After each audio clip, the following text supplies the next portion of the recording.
নমস্কার বন্ধুরা, ভৌতিক রহস্য চ্যানেলে তোমাদের সবাইকে স্বাগত। আজকে আমি যে গল্পটি করব সেই গল্পটি প্রথম আর দ্বিতীয় পার্ট আমি আগে করেছি, তোমরা সবাই দেখে নিও। ভিডিওটি না দেখলে তো শেষেরটুকু বুঝতে পারবে না। তাহলে আমরা সরাসরি গল্পটিতে প্রবেশ করছি। আগের গল্পটি ছিল, মানে দ্বিতীয় যে গল্পটি ছিল শেষের দিকে যেটুকু বলেছিলাম, গল্পটি ছিল ইন্দুভূষণ চুপ করে থেকে বললে, আচ্ছা, তোমার বাবার যত বাজে কথা, আমি তোমার সঙ্গে এখন আর যাব না সুরমা।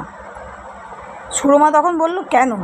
এত পর্যন্তই আমরা দ্বিতীয় গল্পে বলেছিলাম। এবারে গল্পের শেষ যে দিকটা আজকে আমরা শুরু করব। তাহলে চলো সরাসরি গল্পেই প্রবেশ করছি। আমায় একটু নামিয়ে দাও, একটু কাজ আছে। কোথায় যাবে? সে বলবো এখন, তুমি যাও, আমি নামি। অনেকক্ষণ ধরে খুঁজলে ইন্দুভূষণ মাস্টারকে, এদিক ওদিক, কিন্তু কোথাও খুঁজে না পেয়ে একটা পার্কে এসে ক্লান্ত হয়ে বসলো। নিজেকে কোথায় যেন অপরাধী বলে মনে হতে লাগলো, নিজের কাছেই নিজেকে। না, সে সুরমার কাছে আর যাবে না। বাড়ির ছেলে বাড়ি ফিরে যাবে আজই। প্রীতি ওকে দেখতে পেলে সামনের জানালা থেকে। সেটা প্রীতিদের বাসা। একটি ছোট ছেলে এসে ওকে ডাকলে। ইন্দুভূষণ দ্বিধাজড়িত পদে অপরিচিত দ্বার দেশে গিয়ে দাঁড়াতেই দৌড় খুলে দাঁড়ালো প্রীতি হাসি মুখে। ইন্দুদা, প্রীতি, এসো বাড়ির মধ্যে। কবে কলকাতায় এলে? কি করছো আজকাল? তুমি এসো বাড়ির মধ্যে। বাড়িতে আর কে আছেন? কেউ নেই, কেবল এক ননদ ও বুড়ি খুড়শাশুড়ি। উনিও আসবেন এখনই। তুমি এসো ইন্দুদা। আমি যাব না প্রীতি, একটু বিশেষ ব্যস্ত আছি। অন্য সময়ে এসে দেখা করব। তা হবে না, এক পেয়ালা চা অন্তত খেয়ে যেতেই হবে। এই প্রীতিকে ভুলতেই সে সুরমার ফাঁদে পা দিয়েছিল। সেই আজ তার সামনে। গ্রামের সম্বন্ধে অনেক কথা হলো। তারপর ইন্দুভূষণ বিদায় নিয়েই সোজা সুরমার ওখানে গিয়ে উঠল সে। মনোরমা ছেলের জন্যে ভেবে শয্যা গ্রহণ করেছেন। নারায়ণ মাস্টার বাড়ি এলে তিনি উঠে স্বামীকে জল দেন, হাত পা ধোবার। প্রতিবেশীর বাড়ি থেকে চা এনে চা করে খাওয়ান, কারণ ঘরে কিছু নেই। মূর্তিমান দারিদ্র সংসারের প্রতি রন্ধে রন্ধে পাশ বিস্তার করছে। চাকরি নেই নারায়ণবাবুর। প্রভিডেন্ট ফান্ডের সব টাকা আদায় হয়নি। মনোরমা করুণ মিনতির সুরে বললেন, হ্যাঁ গো, ননির কোনো সন্ধান পেলে? নারায়ণবাবু কি জবাব দেবেন? কোনো সন্ধানই মেলেনি। সে কথা বলতেও কষ্ট হয়। নারায়ণবাবুর কাছে বসে স্ত্রীকে বোঝান, ভগবানের নাম করো। সংসারের সব দুঃখ কষ্টকে যে জয় করতে পারে সেই তো যথার্থ মানুষ।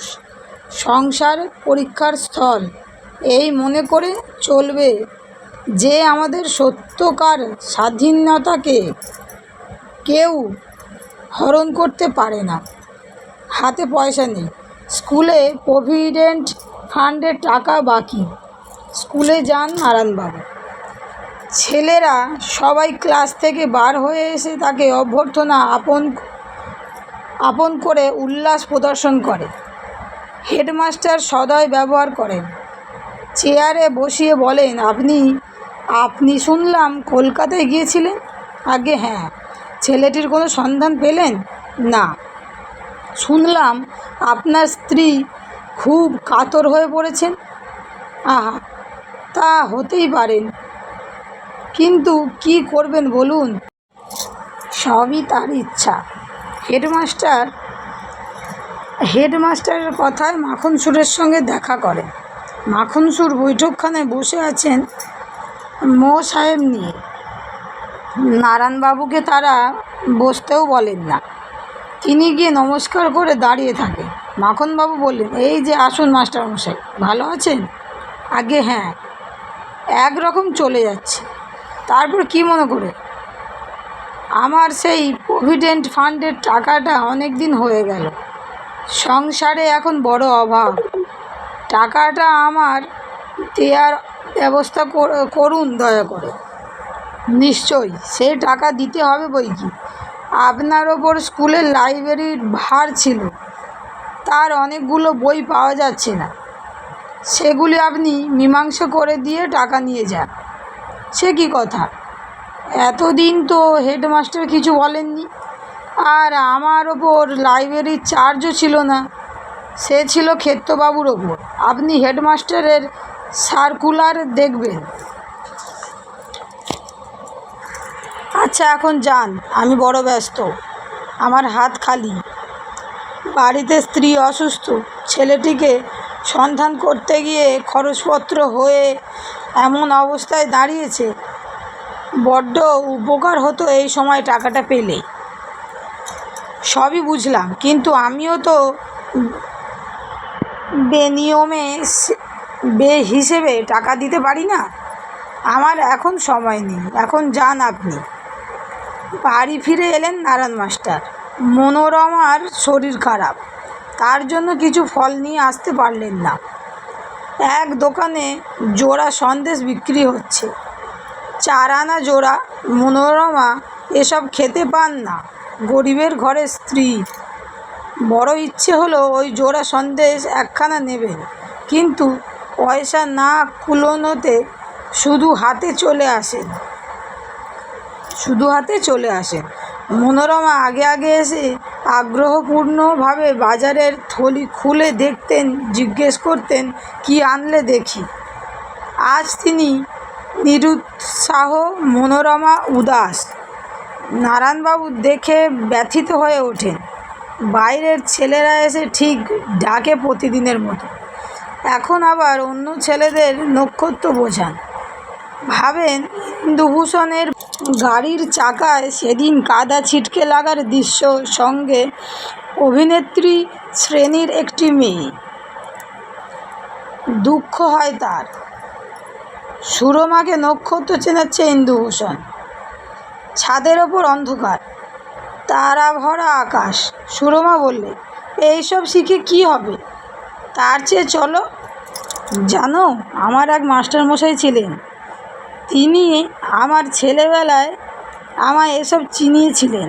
তিনি বলতেন, মানুষের দৃষ্টি যত প্রসারত লাভ করবে, ততই সে অমরত্বের সম্মুখীন হবে। মানুষ বড় কিসে? এই বৃহতের সন্ধান, ভূমার সন্ধান সে পেয়েছে বলে আমার গুরুর এই উপদেশ। তোমার গুরুকে? কোথায় থাকেন? তুমি তাকে দেখেছ? দেখেছি। কোথায়? সে বলবো না। একদিন তাকে এখানে আনবে। আসবেন না তিনি? জীবনে বৃহতের সন্ধান তিনি আমায় দিয়েছিলেন, এতদিন তত বুঝতে পারেননি, কিন্তু আজকাল যেন বেশি করে বুঝছি। সুরমার বিলাসিনী পল্লবগ্রাহী মন এ উক্তির গভীরতা বুঝতে পারলেন না। সে বললে, চলো নিচে যাই, তোমাকে গান শোনাই। ঠান্ডা লাগছে। মাঝে মাঝে তোমার মুখ গম্ভীর দেখি কেন বলো তো? তোমার কি অভাব এখানে? কোনো অসুবিধার মধ্যে কি আমি রেখেছি তোমাকে? চলো। সুরমার গান কথায় ইন্দুভূষণ জীবনের গভীর তত্ত্ব আবার বিস্তৃত হলো। মনোরমার শয্যাগত, পুত্রের বিচ্ছেদ শোক কাতরা মাতাকে সান্ত্বনা দিয়ে গিয়ে নারায়ণবাবু নিজেই ব্যাকুল হয়ে ওঠেন। ঠিক সেই সময় টেলিগ্রাম এলো আলিপুরের জেল হাজত থেকে। তার ছেলে ননীমাধব চুরি চার্জের অভিযুক্ত হয়ে আলিপুরে আছে। স্ত্রীকে মিথ্যা আশ্বাস দিয়ে নারায়ণ মাস্টার চললেন আলিপুরের দিকে। মনে পড়ল তার একটি পুরনো গান, কেবল তব মুখের পানে চাহিয়া বালির হনু তিমির রাতে তরণীখানি বাহিয়া। তরুণ আজি উঠেছে, অশোক আজি ফুটেছে, না যদি ওঠে না যদি ফোটে, তবু আমি চলিব ছুটে তোমার মুখে চাহিয়া। আলিপুরের জেল হাজতে ছেলের সঙ্গে দেখা হলো। ওখানে গিয়ে শুনলেন তার 6 মাস জেলের আদেশ হয়েছে। জেলা ম্যাজিস্ট্রেটের সঙ্গে দেখা করার পরামর্শ দিলে সবাই। নারায়ণ মাস্টার গিয়ে দেখেন জেলা ম্যাজিস্ট্রেট তার পূর্ব পরিচিত মি কনওয়ার। খুব খাতির করলেন তিনি, বললেন তিনি জানেন না আসামি তার ছেলে। খুব বিস্ময় প্রকাশ করলেন এ কথা শুনে। কেন এমন হলো? নারায়ণ মাস্টার চুপ করে থাকেন। পরে নারায়ণবাবু সব বললেন। দুঃখ করে ম্যাজিস্ট্রেট বললেন, আমি জানি এইরকমই হয়। পণ্ডিতের বংশে পণ্ডিত ও সৎ ছেলে জন্মগ্রহণ করলে তো পৃথিবী স্বর্গ হয়ে যেত। আচ্ছা আমি চলি, বললেন নারায়ণবাবু। মি কানওয়ার বললেন, আপনি আমাকে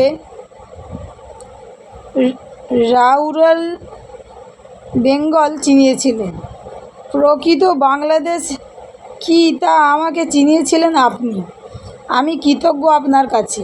আমি যদি জানতাম আসামি আপনার ছেলে, তাহলে ওকে কনভিকশন দিতাম না। বড়ই দুঃখিত আমি যে আমার অজ্ঞাতসারে আপনার ছেলের জেল হলো। আমার বাসায় যাবেন না? আমার স্ত্রী আপনাকে দেখলে বড় খুশি হবেন। এখন আমার সময় হবে না মি কানওয়ার। আমার স্ত্রী পুত্রের শোকে শয্যাগত।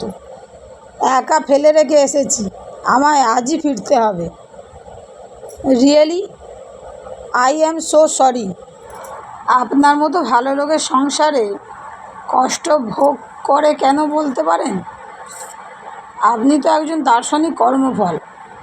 আমার কি মনে হয় জানেন, এই দুঃখ দহনের মধ্যে প্রভিডেন্স আপনাদের শেষ মলিনটুকু পুড়িয়ে খাঁটি নিষ্পাপ করে দিচ্ছে। গেটের ফাউস্টের সেই লাইন স্মরণ করুন। একদিন আসবেন, আপনার সঙ্গে বসে আমার বাংলোতে কথাবার্তা বলা যাবে। Good bye. নারায়ণবাবু বাড়ি এলেন। মনোরমা সাগ্রহে জিজ্ঞেস করেন, হ্যাঁ গা, ছেলে কেমন আছে? তাকে দেখলে? দেখলাম, ভালো আছে। তাকে আনলে না কেন? ঠিক বলো, তোমার মুখ দেখে আমার ভালো মনে হচ্ছে না। সে আছে তো? নিশ্চয়ই আছে, আমার কথা বিশ্বাস করো। হ্যাঁ গো, তবে তাকে আনলে না কেন? আমার বুকের এইখানটাতে হাত দিয়ে দেখো, আমি থাকতে পারছি নে। নারায়ণবাবু কিন্তু মুখ বুজে শুয়ে পড়ে থাকেন। অসুস্থ স্ত্রীকে নারায়ণবাবু সত্য কথা বলতে পারে না। নিজে সেবা করেন স্ত্রী সেই অবস্থায় উঠে নিজে চা করে দিতে যান স্বামীকে। নারায়ণবাবু বাধা দেন। একখানি চিঠি এলো। ছেলে জেলের মধ্যে মনের ঘৃণার আত্মহত্যা করেছে। মি কানওয়ার দুঃখ করে পত্র লিখেছেন। নারায়ণবাবু গেলেন, পুত্রের অন্ত্যেষ্টিক্রিয়ার যোগ দিলেন, মুখাগ্নি করলেন। বাড়ি ফিরে এলে মনোরমা ব্যস্তভাবে বলেন, ওগো খোকা আমার কাছে রাতে এসেছিল। তুমি কোথায় গিয়েছিলে? বলো না, সত্যি করে বলো না। কথা বলো না কেন? কি হয়েছে? প্রায় মিনতির সুরে বললেন, হ্যাঁ গো, বলো না আমায়, বলো না সে কেমন আছে। নারায়ণবাবু রোগাগ্রস্ত স্ত্রীকে নিজে বার্লি করে খাওয়ান। দাঁড়াও, আমি নিজে উঠে তোমার চা করে দিই। উঠো না, শুয়ে থাকো। হ্যাঁ গো, ননি কেমন আছে? খোকা কেমন আছে? বলো না, ভালো আছে? তার চিঠি পেয়েছি, সে বাড়ি আসবে। এই দেখো চিঠি। কানওয়ারের ইংরেজি চিঠিখানা নারায়ণ মাস্টার স্ত্রীর সামনে মেলে ধরেন। সন্ধ্যা হয়ে এলো।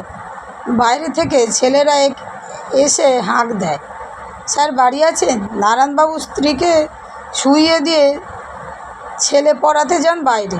কিছুক্ষণ পর দেখা গেল তিনি একদল গ্রাম বালকদের মধ্যে বসে ভূগোল ব্যাখ্যা করছে।